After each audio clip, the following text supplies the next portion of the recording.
Today we're going to be working on the walk cycle exercise. You should have already downloaded walkinplace.fla, which is going to be our template. Looks like this. We have a dummy character in the middle and a reference in the background, which is from Richard Williams's Animator's Survival Kit. We have a layer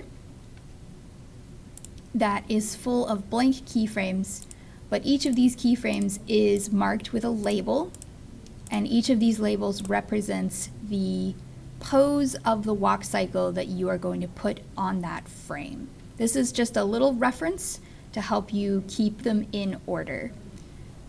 We have a ground layer, that's this green thing that should stay locked. We have our walk cycle reference, and we have a folder for our puppet.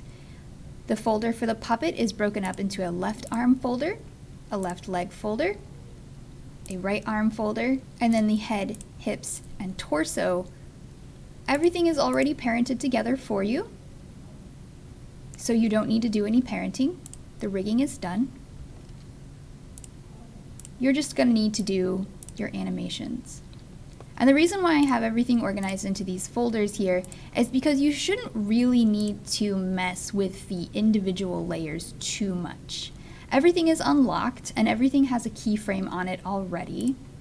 So we should just be able to play with our character rig on the stage. So the instructions say we need to work on twos to create the correct pose for each step in our walk cycle.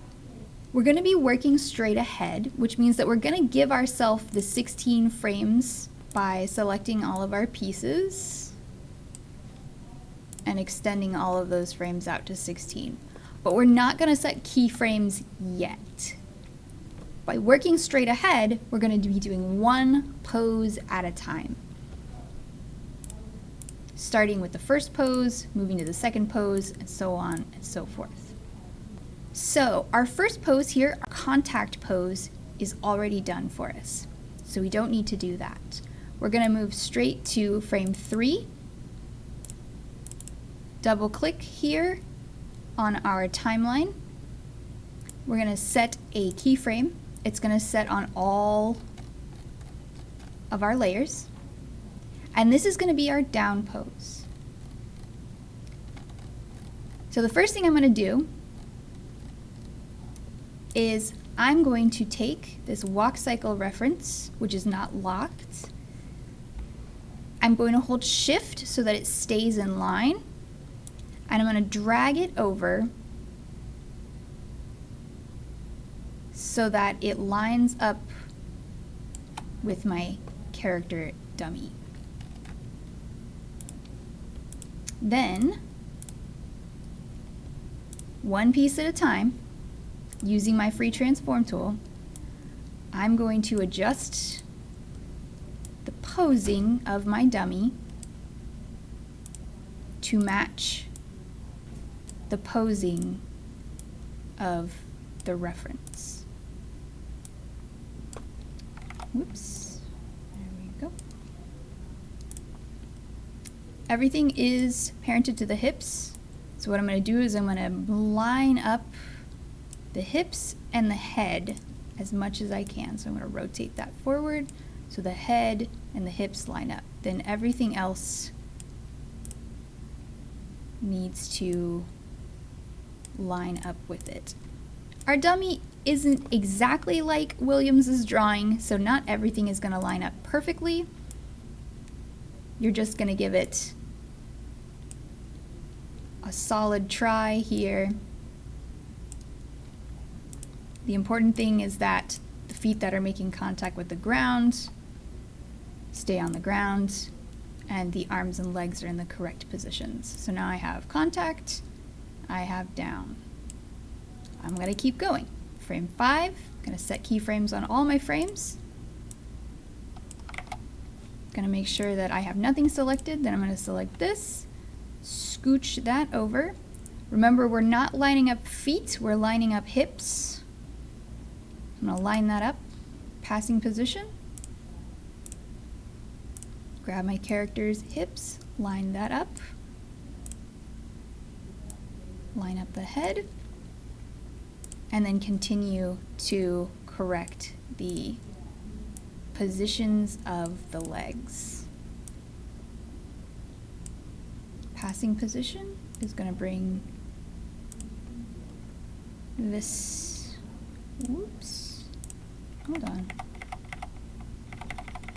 Let's take another look at this. This is my front leg, which is this unshaded leg. So this is the leg that's going to be on the ground in the passing position.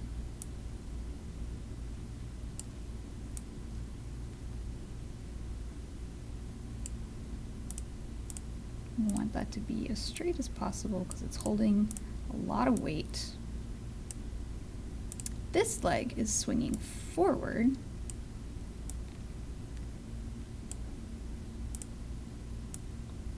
Like so.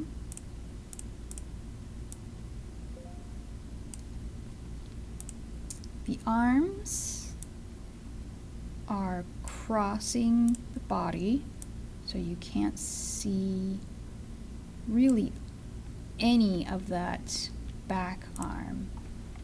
And there's my passing position. Down, contact, down, passing. We're going to keep going. Contact down, passing up, contact down, passing up.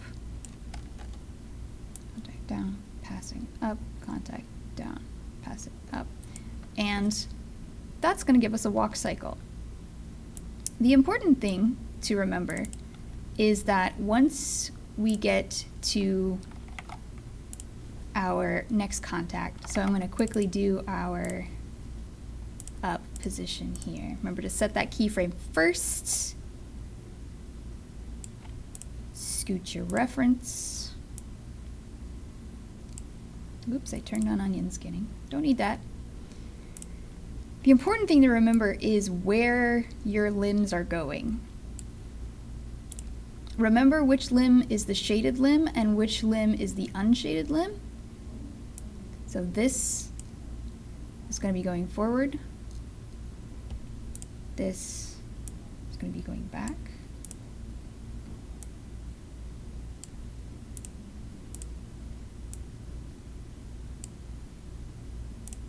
That's getting ready to step. Where's my back arm? Well, it's over here. Upper arm right. Rotate it right like that.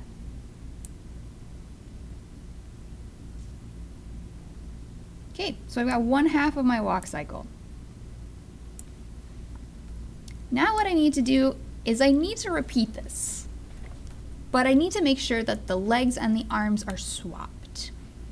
So I'm going to go to frame 9, give myself a keyframe, and move to this last contact pose. Bring the hips and head down.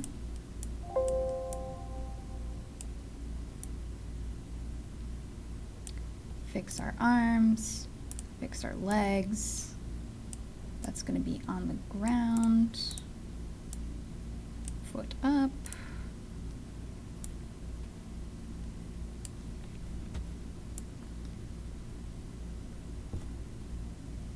All right. So we're going to be going back to our down pose here.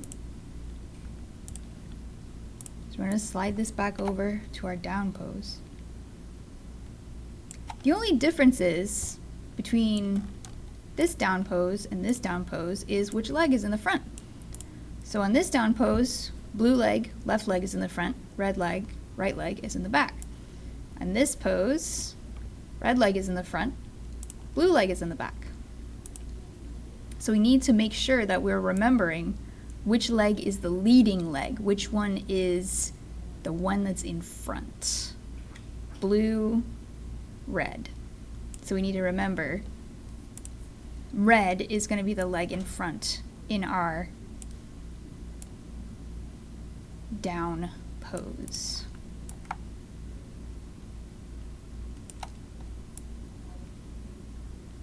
Bring that down. Red's in front. Red is our leading leg. Blue's in back.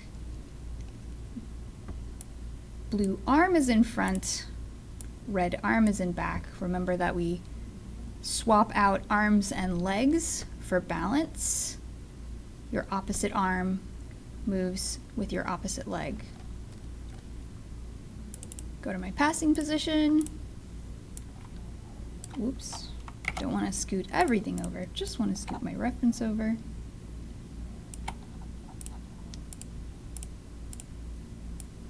Line my hips up. Which leg is our leading leg?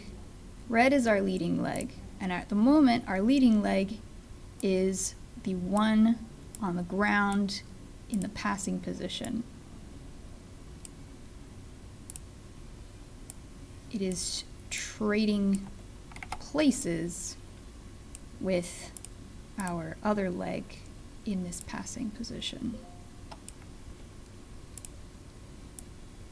Our arms are crossing the body.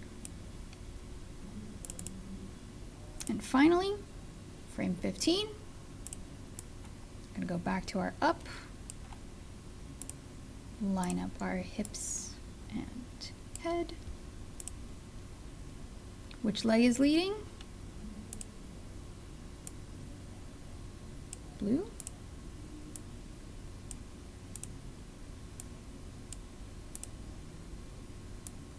Whoops.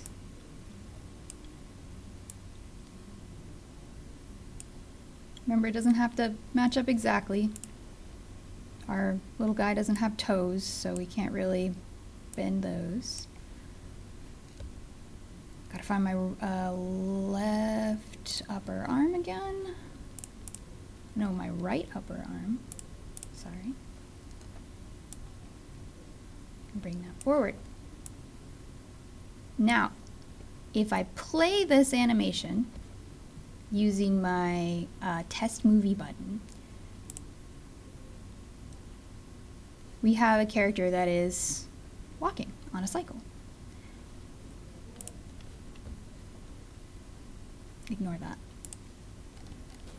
The last thing we're going to do is we're going to set the walk cycle reference as a guide, not because we need it as a guide, but because we don't want it to show up in our final animation.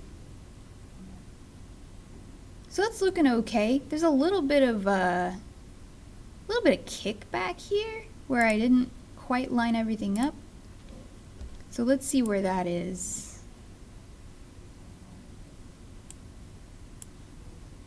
I leaned forward. Oh, he's not leaned forward on this. There we go. And there you are. So the purpose of this exercise is not so much to make a walk cycle, but to help you familiarize yourself with the 4 contact poses and how to swap out your leading leg so that you can easily remember how the walk cycle works. As long as you remember that contact down, passing up, contact down, passing up, you can do pretty much any kind of walk cycle you want. All right, that's the walk cycle exercise. Hopefully you learned a little bit more about the 4 positions and how to use a reference, our walk cycle reference here. When you do your own walk cycles, if you're going to be hand drawing them or if you're going to be making your own rig, it's usually a better idea to have your walk cycle reference small and off to the side so that you can simply eyeball it.